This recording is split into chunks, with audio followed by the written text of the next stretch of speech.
اب آخری بات سمجھو، اس کے بعد بات ختم کرتا ہوں۔ آخری بات یہ ہے کہ کن لوگوں کو زکوٰۃ ادا کرنے سے آپ کی زکوٰۃ ادا نہیں ہوگی۔ پہلے نمبر پہ کافر، کافر کو زکوٰۃ ادا کرنے سے زکوٰۃ ادا نہیں ہوگی۔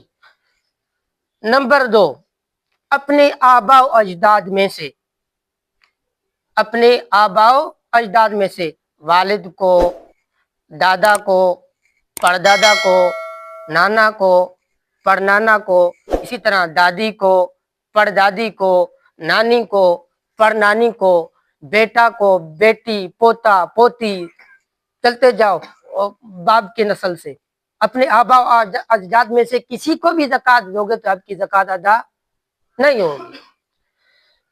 نمبر تین، ایسے این جی اوز، ایسے ادارے جو شرعی حدود کا خیال نہیں کرتے، ان کو بھی اگر زکوٰۃ دو گے تو آپ کی زکوٰۃ ادا نہیں ہوگی۔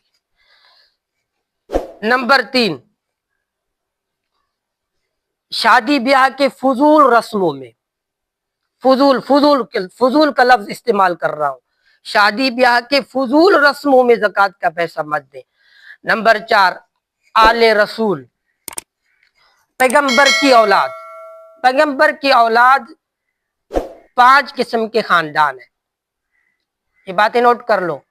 پیغمبر کی اولاد 5 قسم کے خاندان، آل علی، آل عقیل، آل جعفر، آل ابن عباس، آل عبد المطلب۔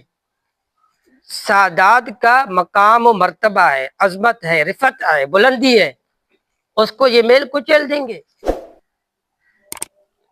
زکوٰۃ جو ہے وہ مال کا میل کچیل ہے، سادات کا مقام اور مرتبہ ہے، آل رسول کی عظمت ہے، ان کو یہ میل کچیل نہیں دیں گے۔